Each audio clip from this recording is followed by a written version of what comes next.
Ajay office में देर रात तक काम करने के बाद थका हारा घर पहुंचा। दरवाजा खोलते ही उसने देखा कि उसका 5 साल का बेटा अर्नव सोने की बजाय उसका इंतजार कर रहा है। अंदर घुसते ही बेटे ने पूछा, पापा क्या मैं आपसे एक सवाल पूछ सकता हूँ? हाँ पूछो, क्या पूछना है? पापा आप 1 घंटे में कितना कमा लेते हैं? इससे तुमको क्या लेना देना? तुम ऐसे बेकार के सवाल क्यों कर रहे हो? मैं बस यूं ही जानना चाहता हूँ। बताइए ना कि आप 1 घंटे में कितना कमाते हैं पापा? 100 रुपए बहुत हो गया, चलो जाओ यहाँ से और अपने कमरे में जाकर सो जाओ। अर्नव थोड़ा रुककर मासूमियत से डरे स्वर में फिर एक सवाल पूछता है, पापा क्या आप मुझे 50 रुपए उधार दे सकते हैं? तो तुम इसलिए फालतू के सवाल कर रहे थे ताकि मुझसे पैसे लेकर तुम बेकार के खिलौने और पटंग चीज खरीद सको। चलो चलो चुपचाप यहाँ से अपने कमरे में जाओ। ये सुन अर्नव की आंखों में आंसू आ गए और वो अपने कमरे में चला गया।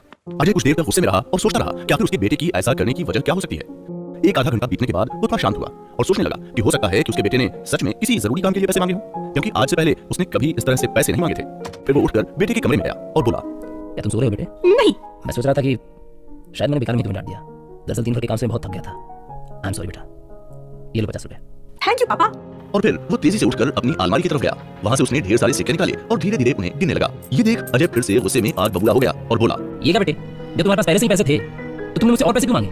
क्योंकि मेरे पास पैसे कम थे पर अब पूरे हैं। पापा अब मेरे पास 100 रुपए हैं। क्या मैं आपका 1 घंटा खरीद सकता हूँ? प्लीज आपके पैसे ले लो और कल 1 घंटा पहले घर आ जाना। मैं आपके साथ बैठकर खाना खाना चाहता हूँ। अजय अर्नव की बात सुनकर अवाक रह गया और उसने अर्नव को गले से लगा लिया।